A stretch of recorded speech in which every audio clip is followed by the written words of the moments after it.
मित्रों, शूद्र के विरुद्ध ब्राह्मणों ने जो विधान बनाए उनका संक्षिप्त विवरण इस प्रकार है। शूद्रों को सामाजिक वर्ण व्यवस्था में अंतिम स्थान पर रखा गया। शूद्र अपवित्र हैं, अतः कोई पवित्र कर्म ऐसे स्थान पर नहीं किया जाए जहां वह उस अनुष्ठान को देख सके या सुन सके। अन्य वर्णों की भांति शूद्र का सम्मान न किया जाए। शूद्र का जीवन व्यर्थ है, उसका वध कोई बिना दंड दिए कर सकता है, और यदि कुछ देना भी पड़े तो ब्राह्मण, क्षत्रिय और वैश्य की अपेक्षा बहुत कम।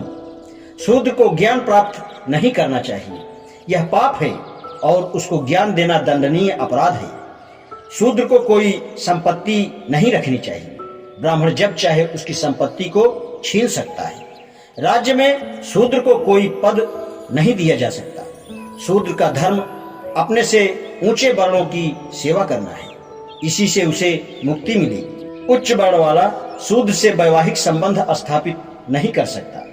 वे शूद्र स्त्रियों को सहवास हेतु रख सकते हैं, किंतु यदि शूद्र उच्च वर्ण की स्त्री का स्पर्श भी कर दे तो उसे कठोर दंड दिया जाए। शूद्र जन्म से दास है, उसे सर्वदा दास बनाकर रखा जाए। उपरोक्त संक्षिप्त वर्णन से दो तथ्य प्रकट होते हैं। ब्राह्मणवादी विधान निर्माताओं ने स्वचरित विधानों का शिकार केवल शूद्र को ही बनाया है।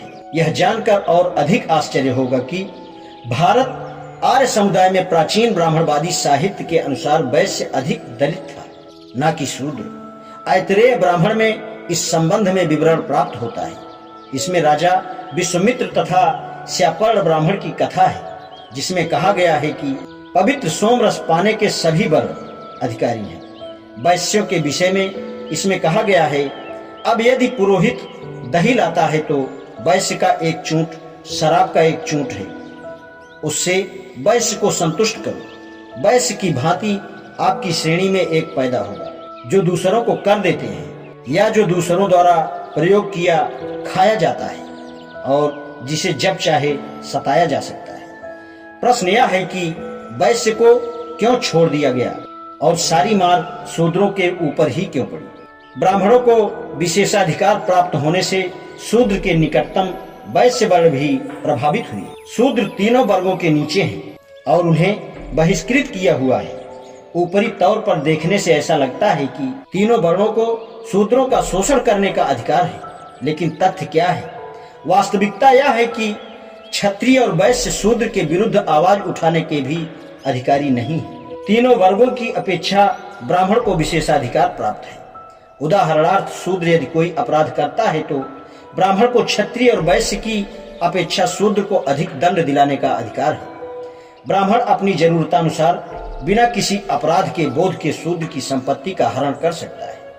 शूद्र को संपत्ति नहीं रखनी चाहिए, क्योंकि इससे ब्राह्मण को दुख होता है। ब्राह्मण को शूद्र राजा के राज्य में नहीं रहना चाहिए। यह क्यों है? क्या कारण है कि ब्राह्मण शूद्र से विद्वेषपूर्ण व्यवहार करते हैं? आज इतना ही, शेष कर। धन्यवाद।